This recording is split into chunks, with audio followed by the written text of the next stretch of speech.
Welcome to Cardboard Box Games. I'm Adam. I'm Adam. I'm Andrew.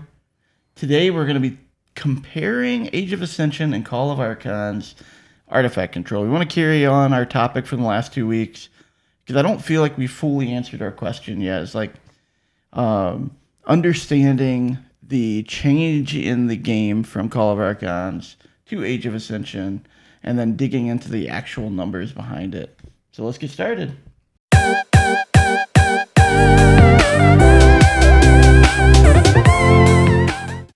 So this is episode 31, and there's a lot of big news in KeyForge, so we want to get to that too.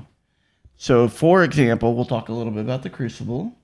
We'll talk about the upcoming Archon tournament and Sealed Vault Tour, which are happening in Indianapolis in a few days, which I'm really sad we couldn't go to that. And then there's also been some ruling changes that have happened as of just a few days ago. It was confirmed that destroyed triggers only can ever trap fire off one time, which is what I assumed was the case, but there are a lot of questions around that. And also some clarification around Jar Jugal. But for our main topic today, we just want to jump into the numbers of artifact control, and we want to talk about maybe specifically the number of artifacts in Call of the Archons versus Age of Ascension. And for these numbers, we went through and we scoured it. We are human, so there could be mistakes, but we feel pretty confident about what we have here. And the one thing I will say is that we actually gave a little bit of wiggle room this time in the way we did our numbers. For example, you don't have to destroy the artifact or use the artifact to be artifact control. In our minds, things like control the weak actually do count somewhat as artifact control. So we included that in the numbers. You can disagree with that, and that's completely fine. But we wanted to think about it from every different situation. So control the weak can prevent a player from using an artifact for a turn by you telling them which house to actually play. And the same thing with things like Restaurant Guntus and I'm sure there's Tesmal, for example. Yep. That doesn't destroy the artifact, it doesn't remove the artifact, doesn't use the artifact, but it still allows you to manipulate the game state in a way where you can prevent that from firing off on you. Mm-hmm. So let's jump into it. Andrew, kick us off with Brobnar. So what does Age of Ascension look like for Brobnar? It has barehanded, and for control of the weak, it has barehanded. So it's like the same amount of artifact control for Brobnar. For Call of the Archons. Yeah, you confused me there. I just said control of the weak. That's what it's... So you're saying that Brobnar has one artifact control in Age of Ascension? Yeah. And how many in Call of Archons? One. And it's just the same card, right? Yeah, pretty much. So what do we think of barehanded? Is that a strong artifact control card or a weak one? It's a decent one. I can zap your opponent for at least 2 turns. What do you think? I personally really like barehanded. You like it? Because it returns every single artifact, even yours. I mean, that's kind of a bummer. Drives me nuts, actually. I don't actually like it. But anyway. It returns every single one of your opponent's artifacts and puts it on top of their deck, so then it takes many more turns for them to actually get them all out. It is valuable, especially when you need to get things like Heart of the Forest out of the way for a little bit of time. Of course. Because they're most likely not going to be able to get it back and play it next turn. Returning to their hand, they can just put it right back into play. So barehanded has its merits for sure, because it allows you to skip effects like Heart of the Forest. So we're going to move over to Dis now, and Dis actually has 4 artifact control cards in Age of Ascension, and it has 5 Age of artifact control cards in Call of the Archons. So both of them have Poltergeist, which is by far the best artifact control card in the game. I can't even imagine one being better than this one. Both of them have Restaurant Guntus. And again, we're going to be a little bit more open about how we can think about artifact control. So for example, like Control the Weak, which is in Call of Archons, but not Age of Ascension, at least allows you to manipulate the game so that an artifact that's got a use ability, an action ability, isn't able to be used. We do lose Snudge, which I think Snudge was amazing in Call of the Archons. But we do have Tentagus, and Tentagus is one where you have to pay your opponent and amber if they have Tentacus in play just to use an artifact. And I think Tentacus is actually really, really good. And then in Age of Ascension, Tesmal kind of replaces Control of the Weak. And that's pretty much it for artifact control. So it stayed relatively the same. I'd say we lost Snudge, which was a big loss, but everything else at least had like a replacement for it. So why don't we move over to Logos? So for Logos, for Age of Ascension has 4 cards, and for Call of Archon has 5 cards. Now for Age of Ascension has Crazy Killing Machine, Remote Access, Strange Gizmo, and Neutron Shark. Now, Call of Archon has the same exact cards, except one card is different. Skippy, Time Hog. And what does Skippy Time Hog do again? That just makes you not be able to use cards on the you board. can't use cards on the board. Okay. Yep. Out of those, which one do you think is the best artifact control card? I think Neutron Shark. I 100% agree. And unfortunately, that's a rare, too, so you're not going to see that very often. So again, artifact control did not change very much in those 2 houses. What about Mars? For Mars, we have one control card, artifact control in AoA, and one control card in Call of Archon. So it's not destroy them all for AoA, and Call of Archon we have EMP Blast, which is pretty interesting. So we switch a Rooney. So EMP Blast was uncommon, and destroy them all is uncommon. Yeah. EMP Blast is the one that blows up all artifacts. And stuns each Mars creature, I believe, right? I think it was something like that, yeah. Or kills. EMP Blast is actually pretty incredible if you think about. And it's weird that I never saw too many of those. I think I only had one deck. The problem is in Call of Archons, I didn't feel like Mars was very good. So even if I did have a deck with it, I probably would have never played it. Or even paid attention to it.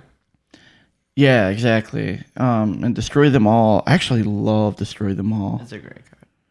Because not only can you knock out artifacts, but you can get a creature and a upgrade. And sometimes it's your own thing that has to die, but that's completely fine in my mind if you can blow up something super powerful.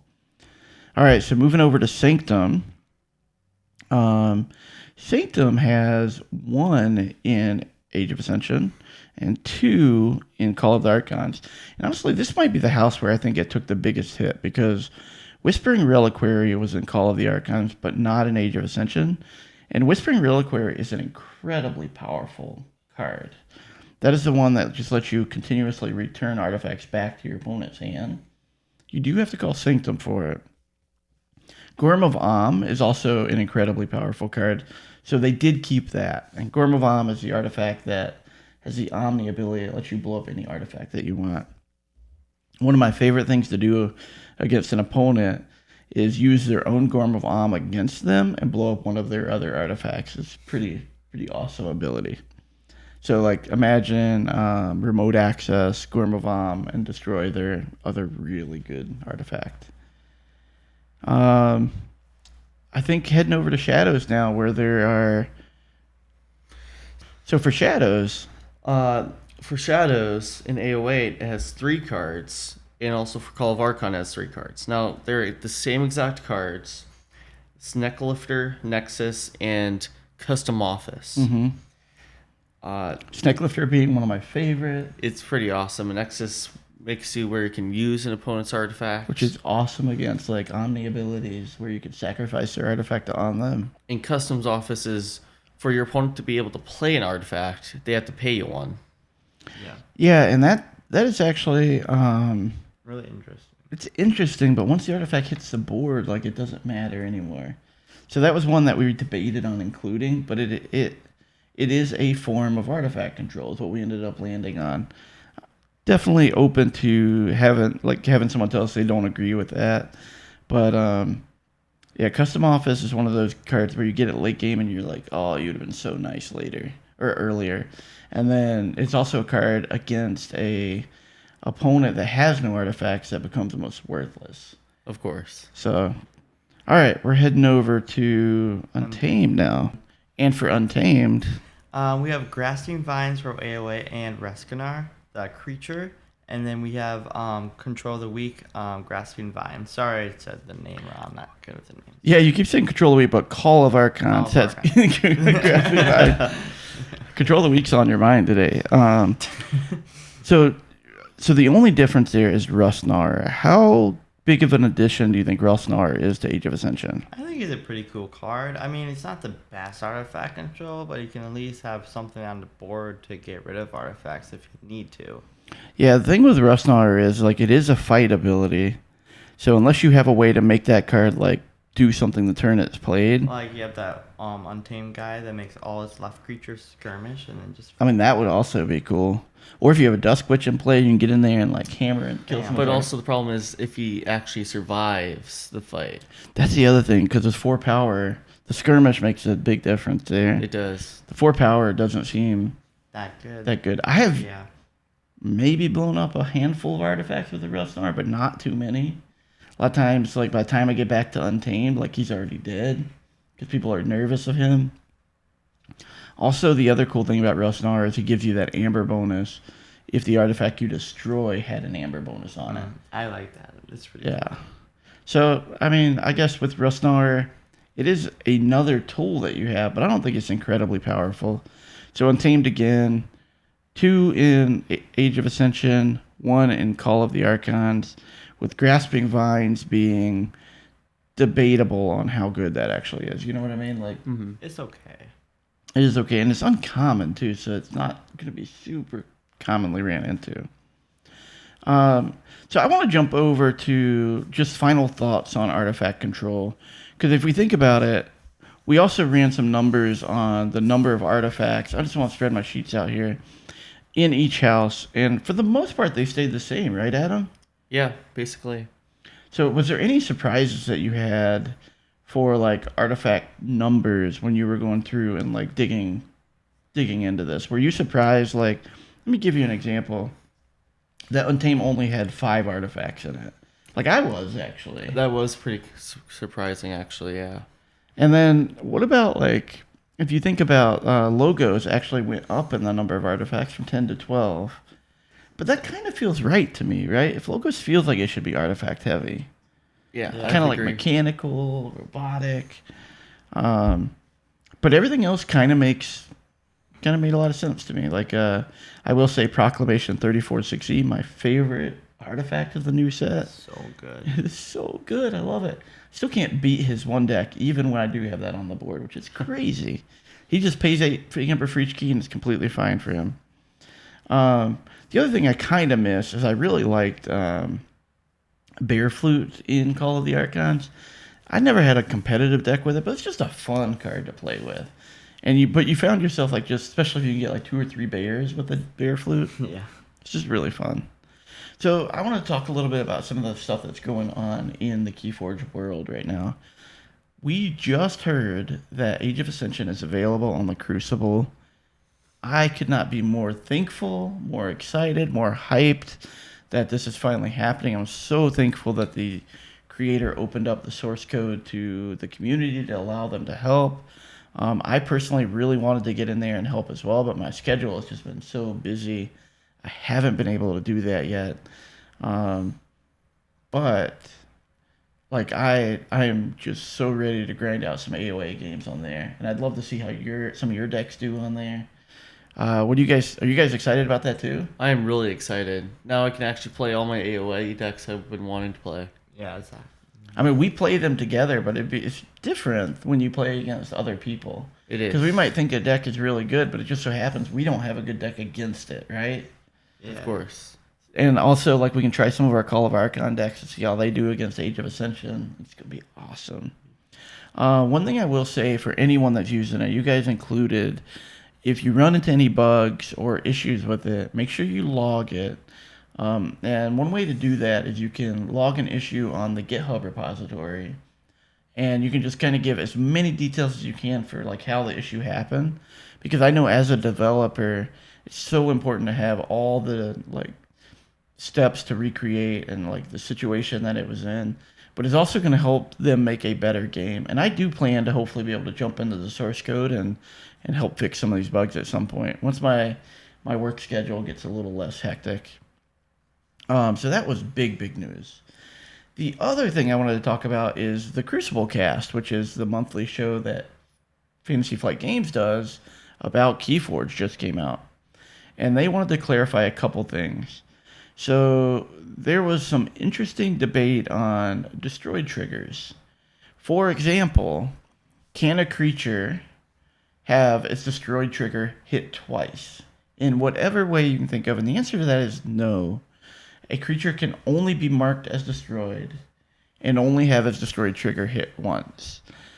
So I think that is very important. So whenever you're in a game and someone's wondering if it's like Dust Temp, for example, can I gain 4 amber because I destroyed the board, and then let's go right into Jar Jugal. Jar Jugal gets destroyed and removed from the game, and then we play another board wipe. So like an Ammonia Cloud. Say an Ammonia Cloud is underneath there. And then 3 damage happens again before the Dust Temp is removed from the game. What ends up happening is exactly what you would think. The creatures are only marked as destroyed one time. They cannot be marked twice. The destroyed trigger is only resolved one time. It does open up some... They also clarified some stuff with Jar Jugal, which I would definitely check out. Basically, the Jar Jugal is that card that you put a card underneath it, and if it's your turn, you play that card. If that card... Its destroyed trigger is, if it's your turn, you play that card.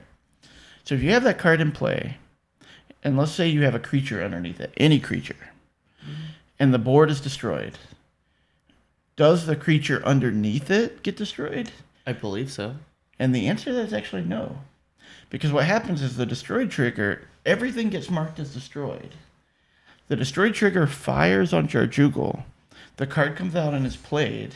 Destroyed triggers are finished, but that card that you played was never marked by the original effect as being destroyed. Oh. This is actually how I thought that worked, and I was surprised there was so much confusion about it. But I think bottom line is we need to play like good rules, right? We don't need to be jerks about the game. So let's just play what feels right until there's clarification. But I'm happy that they're starting to clarify some of this stuff to make the game a little bit better for everyone. The final thing is, I am curious what you guys think. Is Age of Ascension going to take down the Vault Tour, or is Call of the Archon going to take down the Vault Tour in Indianapolis? And this is specifically the one, because there's 2 Vault Tours. This is specifically the Archon tournament. Do you guys have any predictions for that? I don't really know. What do you think? Maybe Well, Call of Archon, You think Call of Archon will win? most likely. I mean, if I were bringing decks, my good decks right now are Call of the Archon still. And that's another whole topic of an episode, in my opinion. I feel like you have some good decks. I feel like you have some good decks, but still our Call of the Archon decks are superior yet today. We have yet to find an Age of Ascension deck that can match with our best Call of Archon. Call of Archon decks. So I have to bet that Call of Archon's taking down the Vault Tour. And if it doesn't, I'm going to be very surprised. But at the same time, I'll be excited because I'd like to see what kind of decks people are able to play that can compete against some of the amazing Call of Archon decks. I mean, don't count out AoA just yet. I mean, there's some very good decks that There can are. control the board, and most of the creatures now. I mean, not most of them, a lot of them stuns the opponents after they reap, which is pretty interesting. It And their is- Amber they have creatures that Ambers can't be stolen, and opponents can't reap.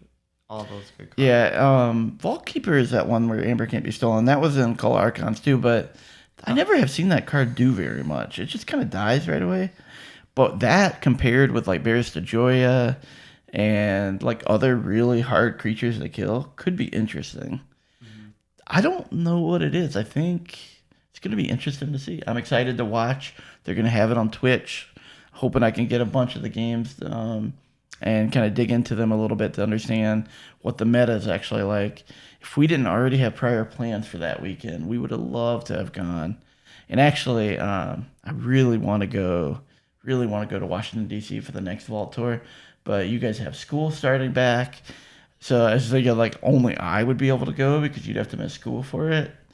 And that's not so fun. But anyway, hopefully some Vault Tours open up around us here soon that aren't like on weird Memorial Day weekends and and the one weekend that we already had a plan.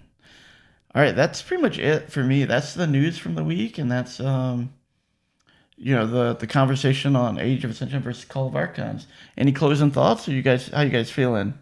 Pretty good. Cards. I'm good. Good.